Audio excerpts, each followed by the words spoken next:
네, 실장님께 질의하겠습니다.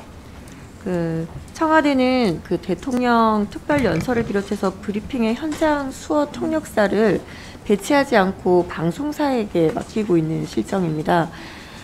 실제로 작년 대통령 취임 3주년 특별연설을 생중계한 12곳 채널 중에 5곳에만 수어 통역을 반영을 했습니다. 그래서 이 같은 것 작년 12월에 이와 관련해서 인권위에서 이런 조치를 내렸습니다. 주요 방송국이 수어 통역을 중계했다고 하더라도 본질적으로는 공공행사를 개최한 청와대에게 수어 통역을 지원할 책임이 있다. 아울러 청와대의 주요 연설을 중계하거나 연설 영상을 게재함에 있어서 농인들의 실질적인 정보 접근성을 보장할 수 있도록 수어 통역을 제공할 필요가 있다라고 발표를 했습니다. 그래서 청와대는 인권위 결정에 대해서 관련 부서와 논의를 진행해 보겠다라고 했습니다. 그런데 지금까지도 청와대는 현장 수어 통역사가 없는 상황입니다. 한국수어법에는 분명히 이렇게 되어 있습니다. 국가와 지방자치단체는 수어 통역을 필요로 하는 농인 등에게 수어 통역을 지원해야 한다라고 규정을 하고 있습니다. 최근 국회에서도 수어 통역을 지원을 하고 있고, 특히나 정부 코로나19 브리핑에서도 현장 수어 통역사가 배치되어 있습니다. 이렇게 된 만큼 청와대도 향후 국정 운영 방향을 설명을 하거나 또 국민 실생활에 영향을 미치게 될 주요 정책을 안내할 때는 현장 수어 통역사가 배치돼야 된다고 생각을 하고요. 또 관련 영상을 유튜브나 홈페이지에 게재할 때도 수어 통역을 함께 제공할 필요가 있다고 생각을 합니다. 그래서 이에 대해서 실장님 입장이나 또는 청와대 계획이 있으면 말씀 부탁드리겠습니다. 제가 전체적으로 한번 점검을 해가지고 꼭 그렇게 되도록 한번 챙기도록 하겠습니다. 네, 꼭 잘 그렇게 살펴주시길 하겠습니다. 부탁드리겠습니다. 한 가지 더 말씀드리겠습니다. 최근 언론 기사에 보면 대통령께서 코로나 변이 바이러스가 유행하면서 집단 면역이란 용어를 쓰지 않는 것이 적절할 것 같다라는 말씀을 하셨습니다. 맞습니까?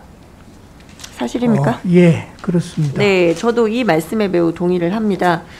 제가 현재 보건복지위원회이기도 하고 해외 각국의 코로나 상황을 지금 파악해 보면 현재 코로나 백신 완료 접종률이 60%가 넘는 영국이나 이스라엘도 집단 면역이 형성되어 간다고 보고는 있지만, 최근 보시면 델타 변이로 인해서 8월 20일 기준 신규 확진자가 영국은 33,000명, 그리고 이스라엘은 7,000명이 넘게 발생을 하고 있습니다. 그런데 일부 언론에서는 이렇게 말씀을 합니다. 최근 발생하고 있는 백신 수급 불안정 등으로 인해서 11월 달에 집단 면역 달성이 어려우니까 방향 전환하는 건 아니냐라는 지적을 하고 있는데요. 저는 사실 집단 면역이라는 불명확한 개념보다는 백신 접종률 향상 또는 사망률을 낮추는 구체적인 목표가 더 필요하다고 생각을 합니다. 그래서 이에 대해 어떻게 생각하고 계획하시는지 말씀 부탁드리고요. 그리고 한 가지 더 말씀드리면, 최근 일부에서는 위드 코로나 전략으로 가야 하는 것 아니냐라는 주장도 하고 있습니다. 그래서 이에 대해서 어떻게 준비하고 계시는지 함께 답변 부탁드리겠습니다. 예, 오늘 말씀하신 이제 집단 면역은 초기에 저희들이 이제 썼던 말이죠. 대체로 그 당시에 이제 전문가들 이야기는 한 60% 정도 되면은 집단 면역이 될 것이다. 그럼 집단 면역이 뭐냐 했을 때 마스크를 벗는 거다, 여러 가지. 그런데 그 목표를 우리는 전 국민 대비 70%로 해서 이제 그렇게 했는데, 지금 아시는 대로 이제 세계적인 추세는 이게 집단 면역이라는 건 없을지도 모른다. 이게 굉장히 오랫동안 가게 될, 그러다 보니까 어차피 같이 가야 될 위드 코로나 이야기도 나오고, 심지어 미국은 아시는 대로 독립기념일을 기점으로 해서 코로나 독립을 선언할 정도로 다 국가가 다 그렇습니다만은, 지금은 대체적으로 이제 집단 면역이라는 것 말을 좀 조심을 하는 게 좋겠다. 이것도 또 시비거리가 될 수 있으니까. 그래서 어쨌든 빨리 이 접종률을 높이는 쪽에 타겟을 잡고, 그 다음에 이 변이에 대해서는 아시는 대로 접종한 사람들의 그 변이 전파력이 낮은 게 또 사실이니까 그 부분에 대해서 부스터샷까지 간다 보고 준비를 하고 있고요. 그 다음에 우리가 전 국민의 70%인데 사실상 접종을 해야 될 대상을 못으로 보면은 80%가 훨씬 넘습니다. 그러니까 앞으로 이제 17세 이하도 접종을 어떻게 할 거냐 하는 것도 지금 고민을 하고 있고, 말씀하신 대로 위드 코로나 관련한 거, 접종 간격 관련한 거, 교차 접종에 관련한 거 여러 가지들을 지금 전문가들이 모여서 논의 중에 있다. 그런데 그게 이제 전문가 그룹 간에도 의견들이 엇갈리고 또 시기 문제도 있고 해서 굉장히 깊이 있게 지금 논의하는 토픽 중에 하나다. 그렇게 말씀을 드리겠습니다. 네, 잘 논의를 하시길 바랍니다. 마지막으로 한 가지만 더 말씀드리겠습니다.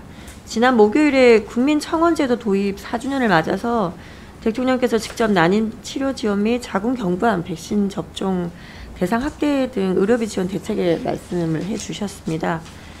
우선 20만 명이 안 되는 비교적 소수인 국민들 청원에 대해서 직접 답변해 준 것에 대한 매우 뜻깊게 생각을 합니다.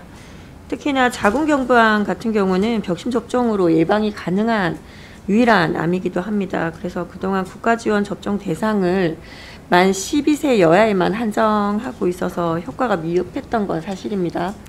근데 이런 문제를 해결하기 위해서 접종 대상을 만 17세까지 확대하고 여아뿐만 아니라 남아까지 접종하는 감염병 예방법 개정안을 제가 작년에 발의를 했습니다. 근데 이번 발표에서는 사실 남아가 포함되지 않아서 좀 아쉽기는 합니다.